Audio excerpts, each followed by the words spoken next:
Good afternoon, my conscious co-creators. Welcome to another edition of the Conscious Consultant Hour, Awakening Humanity. I am very, very pleased that you are all here with me today. We've got a wonderful show in store for you, as we always do. But first, of course, we have a little blog post from a couple of years ago, just kind of going in order. Started reading my blog post after I finished reading all the little sections from my book, Everyday Awakening. And so people like that. So I thought I'd continue by continuing with my blog. And today's blog post is entitled, Safety Resides Not in the Mind, but in the Body. Mhm. When we decide to do our deep inner work, feeling safe is essential. Yet often we do not know what it takes to feel safe. We think we should feel safe with someone, yet safety is not something in the mind. It may seem that we have no reason not to feel safe with someone. Everyone tells us what a great person they are, or what an amazing healer or facilitator they are. So perhaps we discount our own feelings about the person. We doubt ourselves. We do not understand why we feel differently. So we come up with excuses for the other person and do not honor our own intuition. Eventually, as long as we keep doing our work, we learn to trust ourselves more than others. We start to tune in to our own feelings and begin to see that feeling safe is not something in our minds. That all the reasons in the world will not make us feel safe if our body doesn't feel it. Things start to become clear. Our resistance to working with the person starts to make sense to us. Perhaps we even hear stories of other people who have the same feeling. And as the self-doubt turns into validation, we can begin to honor how we truly feel.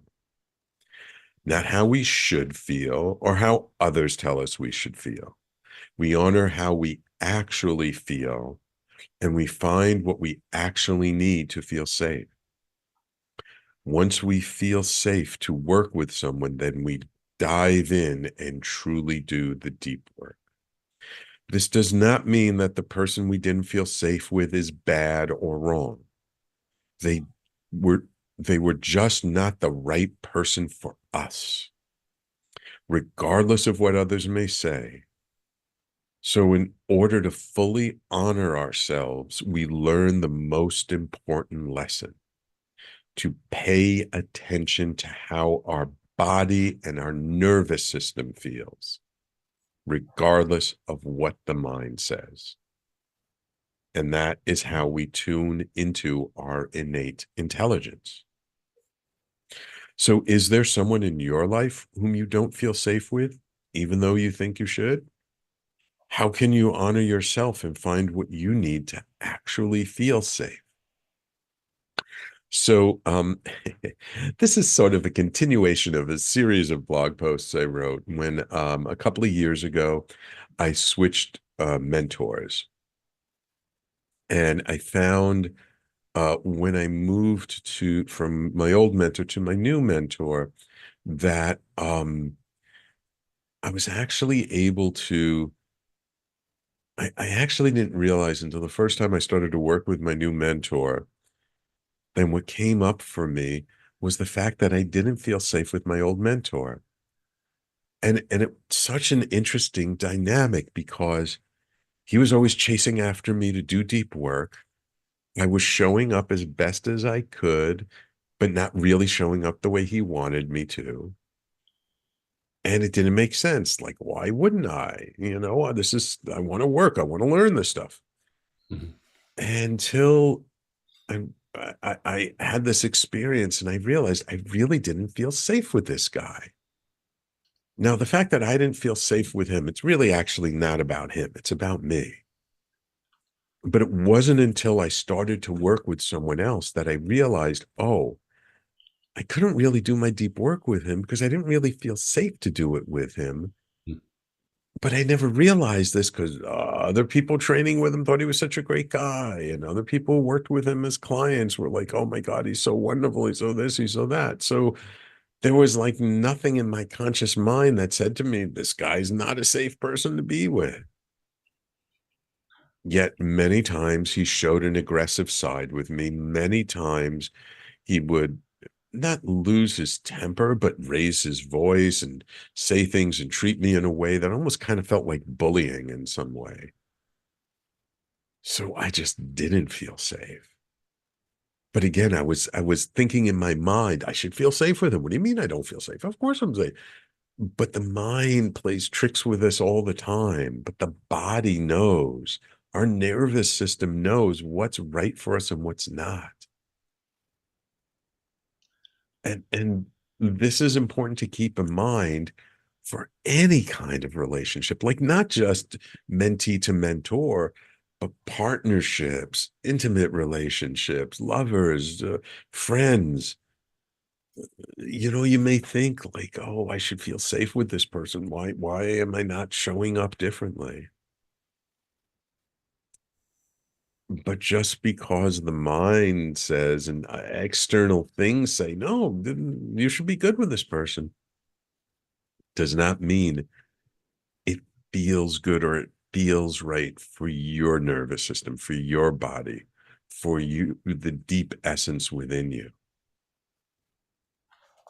Now that's rich territory to do our work, because when we do realize, like, I just don't feel safe with him, it's like, okay, well, what do I need to do to cultivate safety? Because safety is something that we cultivate within us. It's not really about the other person, though there really are some unsafe people who in this world. Um, but if we learn to honor ourselves, if we learn to really cultivate safety, then we can really do some deep work and we can unwind these things that affect us. So that's my blog post. It's called Safety Resides Not in the Mind, but in the Body. And you can always find my blog at talkradio.nyc/blog. And of course, on my personal website, theconsciousconsultant.com. So I hope that was a good message for some of you out there. I know they tend to be very apropos for my guests. And today I am very pleased to welcome to the show psychedelic guide and integration coach, Dr. Tom Garcia.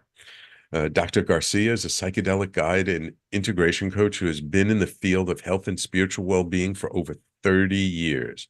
He's worked with plant medicine, helps people resolve internal conflict and overcome obstacles to create a breakthrough in self-awareness and self-expression. Tom's clients come from all over the world, seeking him out for powerful experience of personal revelation and deep healing.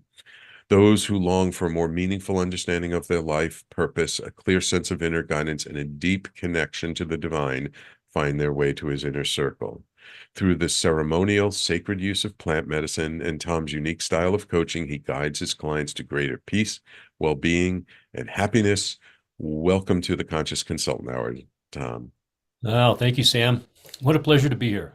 Oh, it's an honor. Ever since we got connected a few months ago, I've been looking forward to Yeah, having you come on the show. yeah. Um, so we have a few minutes before the first break, and I'm just curious, what kind of got you on this path of being a healer? So, even before you got involved with plant medicine work, you were a healer long before that, weren't you? Yeah, it's been a long time. I think for so many of us in the healing profession, we come from our own wound Yeah. initially. Yeah, I didn't even know I was going to say that, but the wounded healer. And so it was really about self-healing, healing myself. I knew I wanted to help people and I wanted to work with my hands. And chiropractic spoke to me as a viable avenue, as an expression of that in the healing capacity. Mm. And it was a calling, but I also knew it was a stepping stone. And Um, there was always a kind of an unease within me, like there was something more, something else, and I didn't know what. And it was after one of my closest friends passed away, over 16 years ago that plant medicine came to the fore for me. Oh. And so it was the experimentation, that initial experimentation, that something opened for me. It was like a door that I just had to go through, and I did, and then it became a practice. You know, for the first 11 years of my immersion in plant medicine, I worked alone at the fire at night, Wow. just be in the elements, deep snow, cold, rain, Mm. summer nights, and developed a relationship with the medicine as an intelligence. And it opened doors, opened windows. It gave me access to a deeper understanding of my own Mm. self. But then, and to the voice that spoke to me through the medicine, through the fire, because I was working with fire as an elemental uh, Oh. guide, if you will, um, and the message was bring others to the fire and help them find their way. So that was the directive. And Gotcha. furthermore, my guide said, we will send them to you one by one, like that. And at the time, I really didn't know what that meant. Going back way to the beginning, in the early years, but as things have evolved, and as my concern about being able to provide for my family and take care of all the things in life, they would assure me again and again, you will be well provided for. Just follow our guidance, follow our direction. Mm. So that's been the test and the trust and the surrender. And I loved your piece about safety, Mm. because that's the number one priority for me in my work with people, is creating a safe, sacred container inside of which they can do the deep work, Mhm. as you said, that they came to do. And Right. I know that when they can access their deepest work, that I've done my job Right. to Right. provide that. So, s- so you worked as a chiropractor for how many years before you got involved in plant medicine work? Well, I'd been at it for, roughly 15 years when plant medicine showed up on the scene. So I kept it on the down low, as off the radar, Right. Right. Because, under the wire.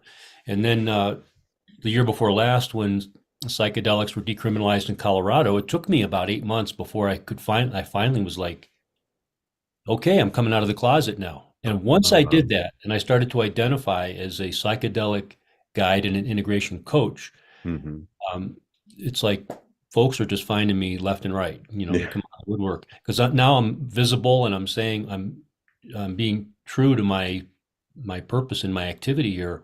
And for as much of a, I was like, like this about it, people are like, oh, that's what you do. Okay, great. I want to talk to you. So yeah, it opened the path for me. So, are you still doing chiropractic work, or did you stop that I stopped about almost 6 years ago now. 6 years ago? So, Yep. so you've been kind of full time doing this work for Yeah. about 6 years. Yep. And like I said, well, the first 5 or so years, I was just off the radar, under the wire, and Mm-hmm. Mm-hmm. finding my way. Like, I'm like, who who does this? What this is Mm. hard. This is, who chooses this path? And Yeah. Well, I that think I like to think the path chooses you. You don't choose the yeah, path. more like that. I'm like, I can refuse, can I? And the internal voice was like, you can, but you already said yes. All I- right.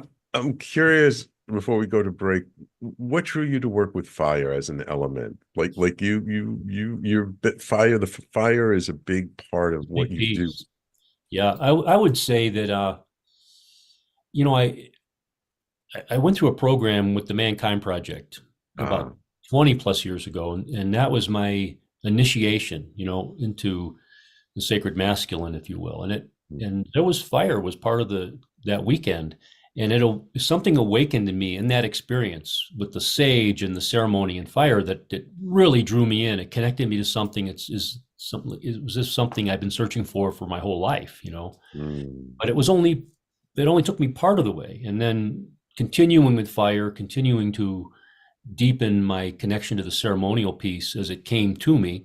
Actually, what I Mhm. say about this is a fire and the ceremony came through me, and my voice came to me, and Ah. like that's been the twin flames, if you will, that have guided me, listening for my voice and working with ceremony, with the Ah. plant medicine. to help other people find their way and to remember who they are, at their core. Right, right. Beautiful, beautiful. Okay, so we're going to take a quick break. When we come back, I would like to talk about when you started to work with other people, like what that was that experience like for you? Because initially you were just kind of doing your own work, and now, people are starting to come to you, you're starting to work with them sort of under the radar, and how that experience maybe has changed from when you first started to do it to how you do it now, okay? Okay, great. Beautiful. All right. So, everyone, please stay tuned. You're listening to the Conscious Consultant Hour, Awakening Humanity. We do this every Thursday, 12 noon to 1 p.m. Eastern Time, right here on talkradio.nyc and all over social media. And we'll be right back with our guest, Dr. Tom Garcia, in just a moment. Are you a conscious co-creator? Are you on a quest to raise your vibration and your consciousness? I'm Sam Leibowitz, your conscious consultant, and on my show, The Conscious Consultant Hour, Awakening Humanity, we will touch upon all these topics and more. Listen live at our new time on Thursdays at 12 noon Eastern Time.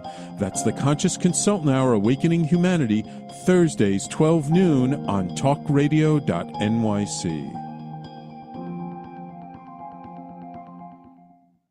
Are you a high-achieving, growth-oriented leader? Are you interested in developing your authentic leadership while creating a healthy, inclusive workplace? Hi, I'm Dr. Mira Brancu, host of The Hard Skills on talkradio.nyc at 5 p.m. Eastern on Tuesdays, where we discuss how leaders develop the hard skills needed to make a greater impact. We interview experts, have live coaching, and tackle these challenges. Listen to The Hard Skills on Tuesday at 5 p.m. Eastern on talkradio.nyc.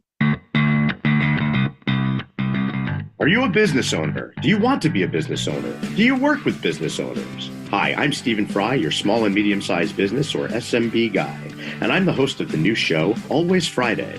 While I love to have fun on my show, we take those Friday feelings of freedom and clarity to discuss popular topics on the minds of SMBs today. Please join me and my various special guests on Friday at 11 a.m. on talkradio.nyc. You're listening to Talk Radio NYC. Uplift, educate, empower.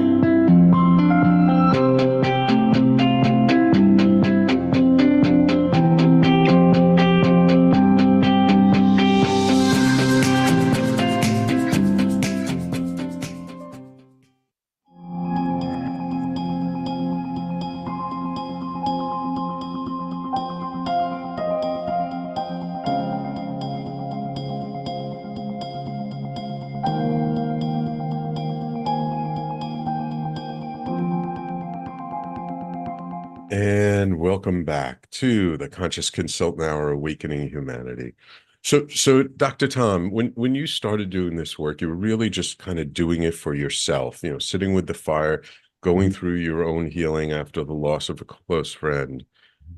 And then the medicine kind of said, time for you to bring other people, time for you to start working with people. What was that like? Do you remember like the first time you guided someone else? What was it like when you started to like say, okay, I got to now help other people do this? What's that? Yeah, it was pretty rough because I didn't really know what I was doing. As you said, those initial years, I was just working internally, and clearly I was being guided. Clearly I was being prepared, as I've since understood it, that I was being tempered, seasoned is a good word. There was a maturation process going on. But even still, the first few clients, it was kind of rough because I really didn't fully realize or understand what I was doing. But as I continued, I started to find this rhythm, and I began to understand that the way I was to work with people was the way that the plant medicine worked with me. So there was, when I'm working with people now, I've created a safe container for us to be in together, and we do this. They come to the fire first without the medicine to get oriented. That's the word I use to really to introduce them to the fire, to my ceremonial space, and to the earth that we're on, the land, because we're secluded in the woods, but not far from my house. And Mm. and then the next night is the medicine night. So we're preparing all this time for the Ah. medicine Mhm. experience. And so first is that they feel safe enough, that they're comfortable. I'm like, you can't do anything wrong, take your place, make a place for yourself, and whether they sit or lie down, just logistically speaking. But then what happens is it would we ceremonially bless the medicine as well as open the circle. And then what happens then is whatever the medicine has for us, you know. Mhm. The intention I speak to is to show us what we need to see about ourselves and be gentle. Mm. That's the other, be Yes. gentle. Oh, be gentle is important. Because it can be a rough ride sometimes. And I do the medicine with my people. Oh, you So do. I'm with them, I'm tracking them. I'm like in the dreamscape with them is how I describe it. Mm. And my listening goes way big. So it's been a practice, a skill set, an experience over many years of being able to be under the influence of the medicine and be completely cognizant, like way Mm. wide awake and listening with and for them, so that when they're ready to come to the fire beside me, and there's usually a point at which everyone comes out of their own quiet time and Mhm. comes to the fire, and that's when some of the richest, most powerful conversation happens because we're in Mm. together and we're going to this Mm. place of really inquiring into one's life, and I ask really powerful questions, one of which is, why are you here? Mm. And it's I say it in a very direct way. Why are you here? Tell me. Mm. And they begin to tell me, even if they can't quite articulate it, they start to language it, and then I help them. I'm listening with and for them and asking questions to help tease out Mm. what guided them here, because no Mm. one finds their way to the fire or to the medicine by accident. Their spirit Right. led them here. They led them to me, to this experience. It's all for them. I let them know this is all for you. I'm here for you. I'm in service Mm. to you. So that's been the evolution of the practice of guiding others, is recognizing that I have a very, very important role to fulfill here in creating sacred space, asking powerful questions, and listening them into existence, if you will, listening them so powerfully that they begin to see themselves in my eyes as I reflect back to them who I see, both in their beauty and their light, as well as in their shadow, like calling that out, Mm. not mincing words, not Mm. hesitating at all, being really powerfully direct. And then, I love you, right? I like it's kind of like that. They have to know that I love them Yeah. in a really holistic way for them to step into what they're called to step into. I'm curious. Um, you sound like you do things in a very shamanic way. Mhm. Do you have any shamanic training over the years? I mean, did you learn with any guides, or this is all kind of self-taught? All self-taught, but I have to, with one caveat, Mm. came, it's, I often, I'll refer to it as coming to me. Mhm. It was generated from within me as Mm. well. So I have native heritage, uh, Ah. but I'm not of a lineage. And Mhm. with Native American blood quantum, they measure it in full blood, Mhm. half, quarter, like that. What I discovered though is that when the spirit comes for you, it's 100%. Ah. And how my sense of it is the spirit came for me, and it comes full Mm. on, through Mm. ceremony. And there was a point at which my inner voice said, it told me that I was a shaman and a medicine man, and I was like, oh, that was years ago, and I'm like, I can't even I can't even hear that. I don't even know what that Mm. means. So it was a long Mm. time before I would actually identify that way, to say Right. that's how I operate as shaman. Right. And it sounds like the land is really important, like the surrounding, the environment. Yeah. um, because there are people who do plant medicine work all over the globe in all kinds of environments, in the jungles of Peru, and here in New York City and Manhattan and Yeah. California. I mean, all over the place, this work is being done either underground or above ground. But it sounds like you create an environment in nature. Yeah. And I'm just curious, like, what does that kind of give you, or what does that do for you that really supports the ceremony? Yeah, great question. So I live in an intentional community in Southwest Colorado, and we share over 360 acres of land. Um, So mhm, I go outside my door in less than 10 minutes. I am in the woods, private, secluded, and I over the years, 15 plus years, I've created a fire circle, carried heavy rocks to lay down the uh, perimeter of the circle, and then the fire pit itself. So there's this like visceral connection to the earth, to handling mm, the rocks, being on the earth, moving about the land. And so my experience is there is a spirit on the land that mm, resides there that's a powerful presence. And I acknowledge it. So when I do my opening ceremony, there is not a wasted word. And I am mm, calling in all the non-physical energies and with all the words that I use to describe, great spirit, creator, all that is, spirit in all things, source of life, the spirit on the land, all beings, animate, inanimate, and other, the traditional owners of the land, acknowledging the native spirits, the natives who occupied this land. mm, Um, and I continue on like that, the elementals and the elements of mm, fire, air, water, earth, and spirit, and the mystery, those things about which we know nothing, but are mm, with us all the same. And that sets the stage. And so in my experience, I've seen things, I've experienced energies around me that I could visualize. So I know enough. It's like, okay, we're mm. not alone up here. We Got come well attended and acknowledging the spirit of the place. And so, we all have these notions of going somewhere to mm, sacred sites, mhm, like that. And I had an experience of going to Chaco Canyon in New Mexico several years back, and it was windy and cold, and I still had an amazing experience. But when I came back, my inner voice said, "You didn't have to go all that way, find sacred." And I was like, "What do you mean?" And what I heard was, "It's right where you are because of who you are and what you bring. Sacred ground is beneath your feet because mm, of who you are and what you bring, and because of those who've gone before us and have blessed it with their innocence and their peace. So wherever we are, there's sacred ground."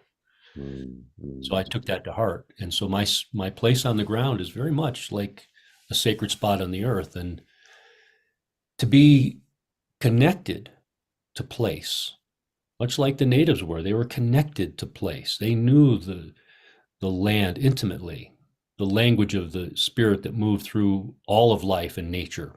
It was woven into their being. There was no separation. And so to recreate that experience for myself and others who come with me to the fire, it's it adds an element that we just don't find inside of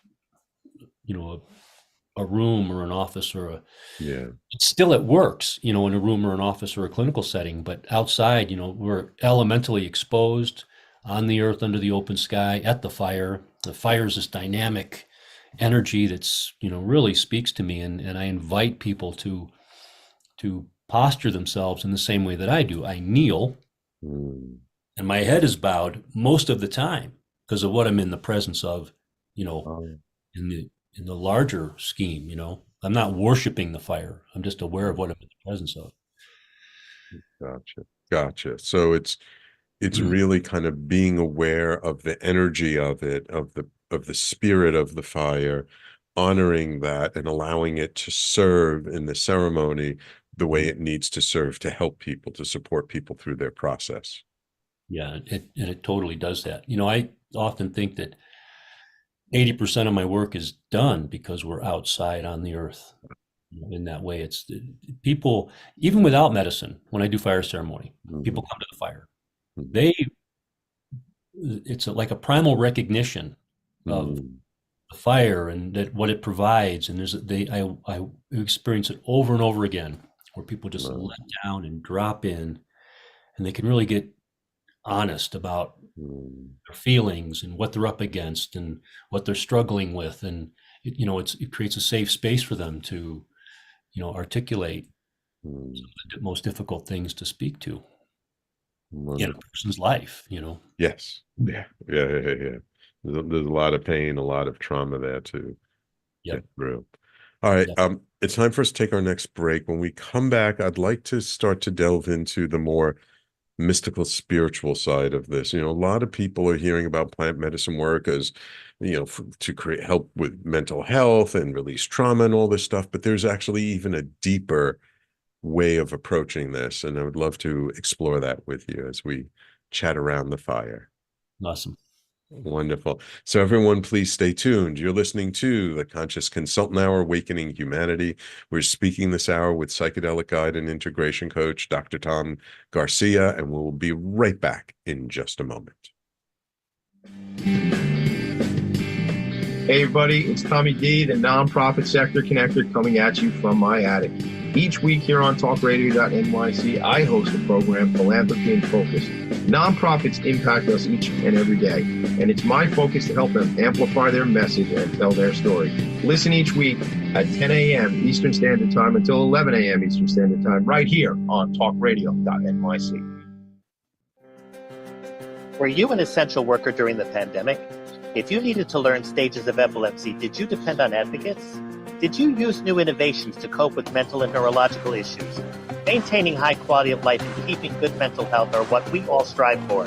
I'm Frank R. Harrison, host of Frank About Health, and each week top healthcare influencers, professionals, and innovators answer these questions and more. Stay tuned on Thursdays at 5 p.m. on talkradio.nyc, and I will continue to be frank about health with all of you.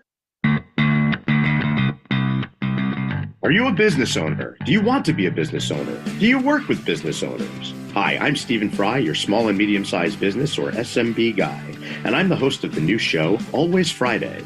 While I love to have fun on my show, we take those Friday feelings of freedom and clarity to discuss popular topics on the minds of SMBs today. Please join me and my various special guests on Friday at 11 a.m. on talkradio.nyc. You're listening to Talk Radio NYC at www.talkradio.nyc. Now broadcasting 24 hours a day.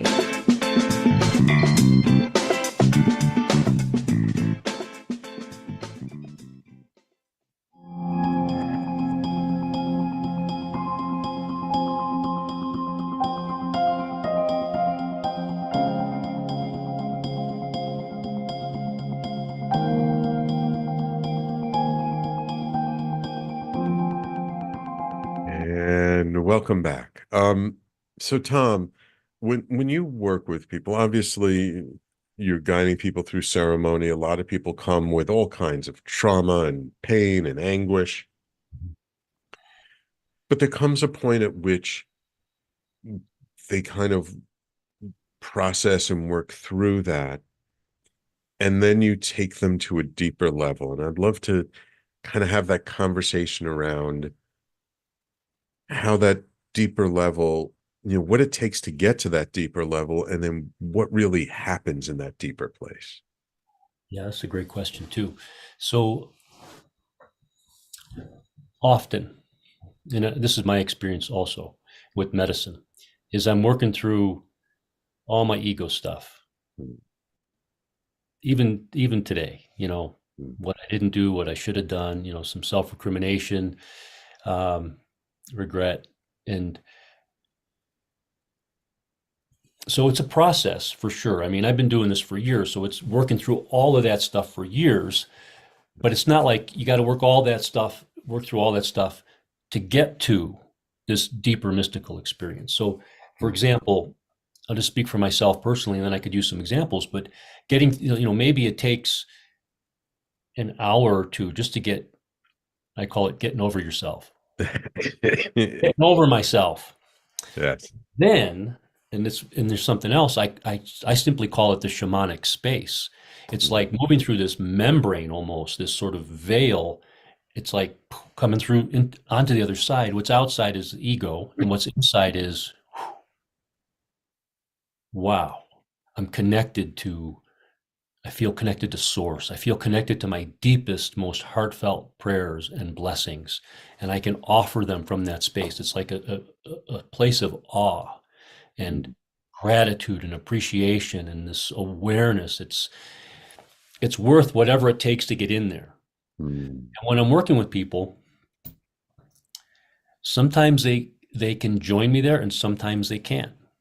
Sometimes they just can't get there. And I recognize it. There's an invitation. What causes the resistance? I think the ego's resistance is so strong it won't permit them. It won't let go. And part of the beauty of the plant medicine is that the degree to which it renders the ego disabled, or it takes the ego offline. Quiets. Yeah, it takes it offline. Yeah. Quiets the ego.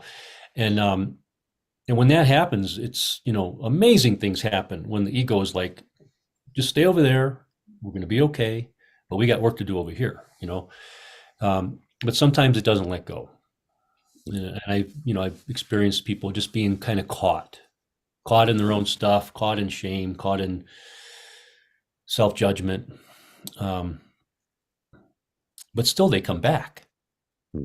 They come back because they know on the other side of that, even there's so many different layers, but even if they don't come fully into what I call the shamanic space, there is on the other side of the journey, deep, revealing, rich conversation that helps them to see and understand their program or that thing they do or how they've been operating in the world and what it's cost them. I mean, we have some really direct, straight conversations about like, what's the cost been of your behavior or the way that you oriented yourself to your life. And almost without exception, we get to that, to that rich conversation on the downside of the journey that's beautiful and engaging, and people can really drop in and begin to find that place to offer their blessings and their prayers and to let go or release and unburden themselves. So one caveat, it's not like in a clinical setting where someone might be just laying on the couch and you've got the facilitator or the therapist sitting nearby with a clipboard and a pen, just taking notes and, and observing and keeping them safe. This is a much more engaged experience when they're with me at the fire. And so we're going to work, in a real sense, but also beyond the work is, this has happened over and over again in my work with people, is watching them snap awake, like coming out of the dream that they've been in, the illusion, if you will, and being able to really look and just see like, oh my God, is that what I've been doing? Someone said to me once, what kind of idiot? I'm like, I'm not saying it, but what kind of idiot would do that to themselves, Yeah. So, and here's the other thing too, Sam, is there's a lot of humor. And I let people know that up front, like we got to have some levity here. Yes. It can get hard. It can get rough. And when it gets really thick, I might say, okay, just time out. Just hold on. You're doing great work. I know this is hard. And if I'm being an asshole, I apologize. They're like, no. You're not. And I said, okay, cool. So, all right, let's go back in, Yeah. Do people come to you for kind of that deeper, higher experience, or are they really mostly just coming to you to relieve the pain, and then that ends up being sort of a side benefit? Most people come because they're reaching for something higher. It's not just for like the ecstatic experience of a trip and what's that all about. They're reaching for something. They're reaching for something more authentic in their lives, within themselves. And sometimes they do come in just like they're just awash in pain and they're looking for a way out of it, some relief. And, I can help them with that also. But there are several themes that emerge that I've seen over and over. Forgiveness, trust, surrender. Surrender is big one, to surrender. You know this. You know this from your own experience of just surrendering, like letting go. And for so many people, surrender is really hard. That's a tough one. Yeah. One of my clients said, God, the closest I can come to surrender is compromise. And we just laughed. I said, oh, isn't it? That's an ego construct if there ever was one. But Yeah. it's not that. Surrender's not passive. It's a powerful act of will to surrender ourselves and open to the experience. And when we do that and resistance goes down, then magic becomes available that wasn't available before. And that's where the ease comes in. And that's where I think people then are much better able to enter into that shamanic space of deep gratitude and really seeing what they've been doing in their lives and the constructs of their own ego and how it's affected them, in various ways, and the judgments that we carry that don't serve us, like Yeah. that. There's so many areas to explore, Right. Do you find that, like, most people come back several times to get to that place, or is it the kind of thing that, one really intense experience and they get there? They could get there in one really intense experience. I think it's entirely possible. But Mhm. for most people, the return visits have been, so I have people that have been with me for several years, those Mhm. who come just one time. The most satisfying for me is when I get to work with them over time, Yeah. several experiences or over a period of years where they are now on the medicine path of their own volition. Mhm. They recognize, and I make it clear, this is a path. Yeah. This is a path. It chooses you as much as you seem to choose it. It's not easy. And I don't like lay it out for them. They just know that I've been called. Yeah. I'm here. Here I am again, like that. But like I said earlier, it's like who would choose this, because it can be really hard sometimes. But it's Yeah. nothing.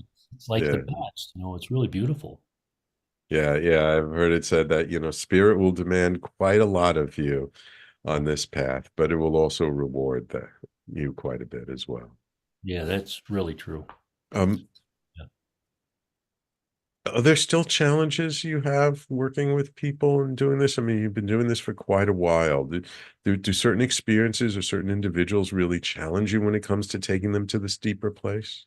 Yep. I mean, I'm really well seasoned now. I really am. I mean, I in one sense I really know what I'm doing, and then there's this whole arena of not knowing. How I facilitate, I don't over facilitate. And as someone said recently, you kind of under facilitate. And I don't mean that negatively. And I'm just like, that's right, because I'm making space for the facilitation of the divine spirit, the intelligence, making room for that. And yes, people still present with such levels of resistance. I'm like, where do I get in here? Mm. And I'm like listening. I'm not frantic. I'm just like the more intense it gets or the more resistance there is, the calmer I get. Mm. I'm like in this really calm place. It's like, what is this person asking for? What do they need? Mm. Just recently had this experience with someone, and I got really like, and I said to him, this is it right here. This is it. This is your experience. And you can participate fully and open, or you can stay shut down. This is all you're going to get. But I'm here to serve you. I'm here to love you. I'm here to hold the space for you to get what you came for. And that one little conversation, just like it opened.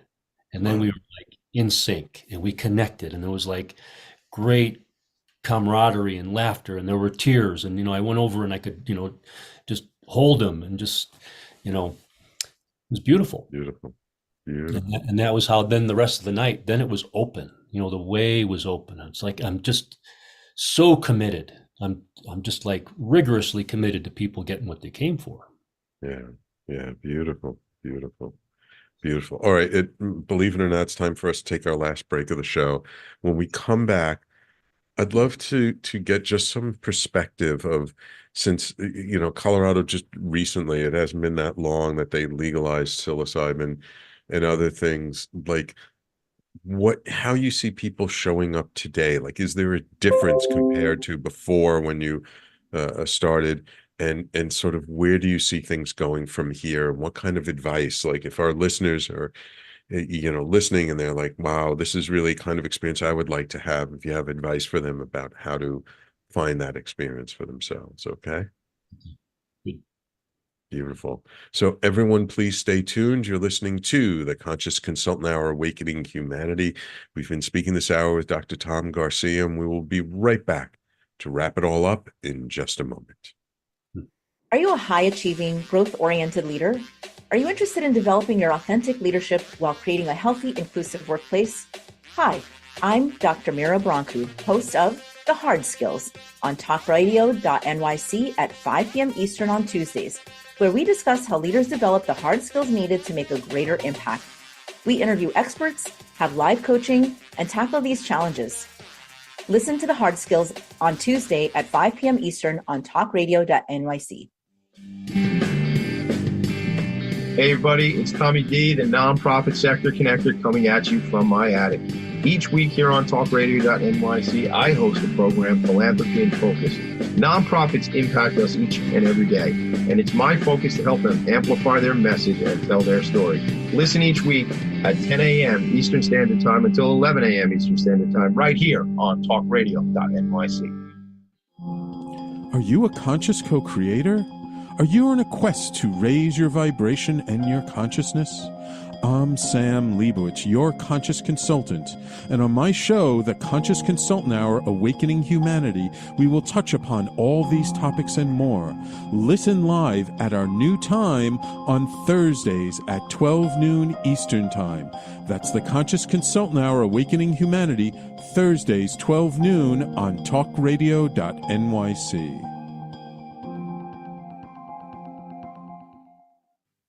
You're listening to Talk Radio NYC at www.talkradio.nyc. Now broadcasting 24 hours a day.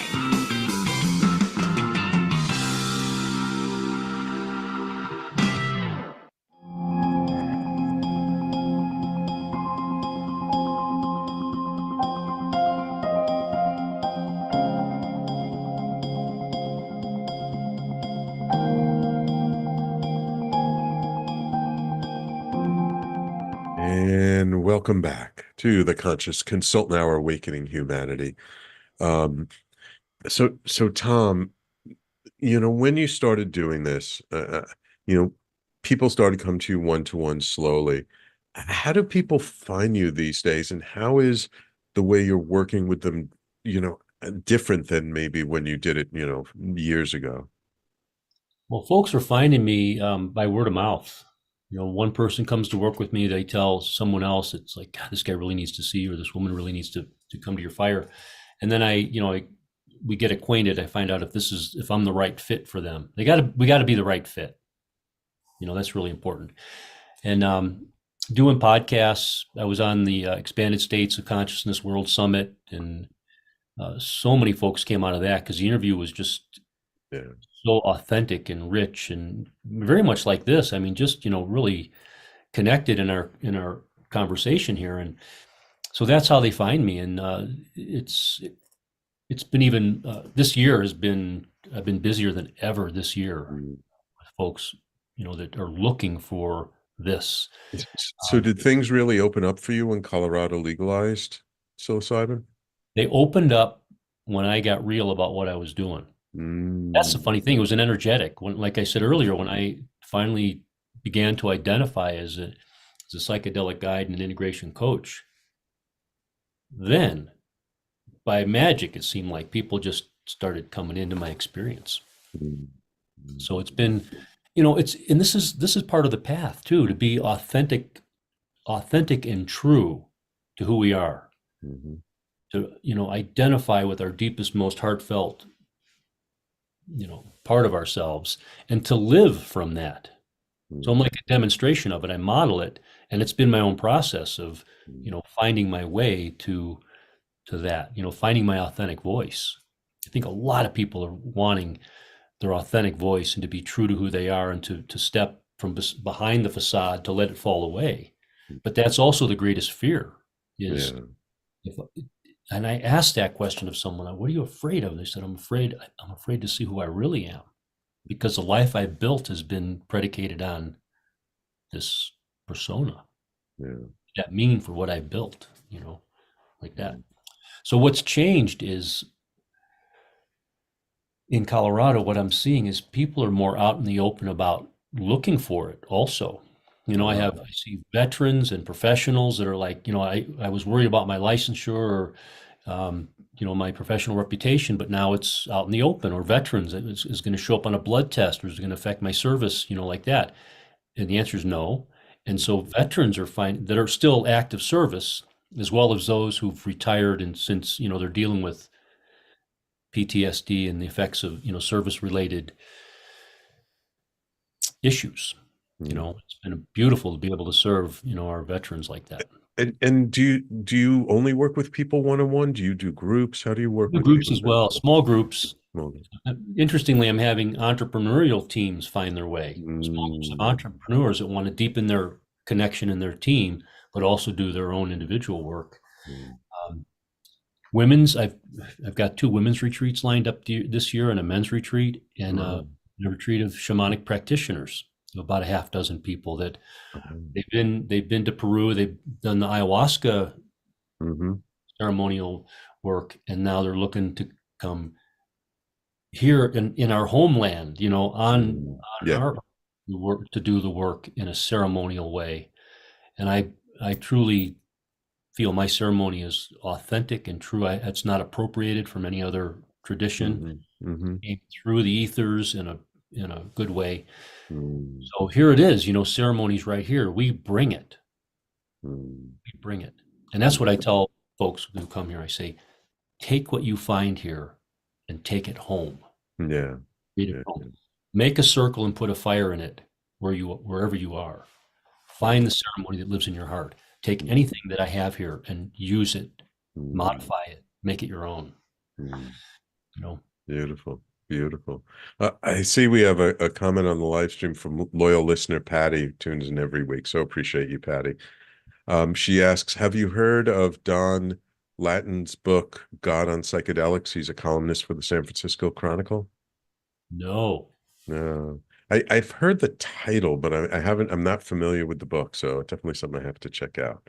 God on Psychedelics. It's probably This is great. I'll check it out also. I just want to say briefly, when I started on this path, I didn't read anything. I didn't want to know anything. I didn't want to know how to do ceremony. I didn't want to read about psychedelics. I didn't want anyone to tell me how it's done, what their experience was, what to look for. I wanted my own direct experience, uncontaminated by any outside influence. And once I got that, and I came out of the woods, I was shocked to find how much was already happening. A psychedelic renaissance was already underway, and I was just like stepping right into it. And Michael Pollan's book was a seminal piece of work, how to change your mind. Yeah. So, we are in the midst of a reawakening. Yes. Plant medicine as teachers and allies. So speaking of that, where do you see things going for people engaged in this kind of work? Do you see things just continuing to grow? Are there challenges? Are there things we need to be careful of? Yes, and yes, and yes. The big thrust is in the treatment paradigm. There's lots of research being done, valid research, John Hopkins and through other organizations that are finding great benefit and efficacy with psychedelics. So that's always going to be one big fat avenue, because it has the backing of government and big pharma and venture capitalists that are funding this movement. And then there's those like myself who've been underground for such a long time and are now coming out of the shadows and being able to operate, above board. And then there's everything in between. So we have, on the one spectrum, certification as psychedelic facilitators, being certified as a psychedelic facilitator. And you might have no experience. Maybe you're a counselor or a therapist. You go to Mexico for your one experience, take a 6-month course, and now you're certified. But does that does not diminish the value that you can bring. And then there's people like myself that have been, you know, north of 200 journeys, self-taught, if you will, the whole process like that. And people are looking for that as well. I have people that say, I don't want to do the clinical experience. I want to be out in nature. Mm. I'm not looking to, I don't have a diagnosis. And I say, that's good because I'm not curing, fixing, or, solving anything. I don't have a diagnosis for you. That's the spiritual journey for a lot of people. And I'm creating a training mentoring program for people that want to learn how to do what I do, not to exactly mirror or model it verbatim, but to find their own unique expression in a ceremonial way to guide people from the heart with clarity, and to be connected to your own internal guidance in the matter of the use of plant medicine in working with other people. Yeah, yeah. Beautiful, beautiful. Well, Tom, I could keep talking to you for hours and hours around this. It's obvious you're very well grounded, you're compassionate, and you're really looking to serve people in the best way possible. If people want to learn more about you, get in touch with you, how would they do that? Just go to drtomgarcia.com. That's my website, and all my contact info is there. I've got a whole series of blogs where I'm more now forthcoming about the psychedelic experience and all various categories, of the experience to help round Wonderful. out people's understanding. Wonderful. And that's Dr. just Dr. Tom, Tom, Garcia, GARCIA.com. Yes. Tom, thank you so much for taking time out of your schedule to come on my show today. It's been a pleasure to have you. Yeah, thank you. It's been awesome. Yeah, and we'll definitely, next time I make it to Colorado, we'll definitely connect. Oh, yeah, for sure. Absolutely. Right. And as always, thank you, my loyal listeners, for tuning in every week. Without you, there is no show. I so appreciate you. Please help us spread the word, get the word out there, let others know if you enjoyed this conversation, shared it, whether you're listening on the podcast or on the live stream. Please share it. And don't forget, if you did miss any part of today's show, you can always catch the replay on talkradio.nyc. On all the major podcasting platforms and on all over social media, YouTube, Facebook, Twitter, LinkedIn. Thank you all for tuning in. I appreciate you all. Don't forget, later today, immediately following this show, it's Dr. Richard Lewis Miller with his new show, the Mind, Body, Health, and Politics Show. And later today with Frank Harrison at 5 p.m. Eastern Time with his show, Frank About Health. Take care, everyone. We will talk to you all next week.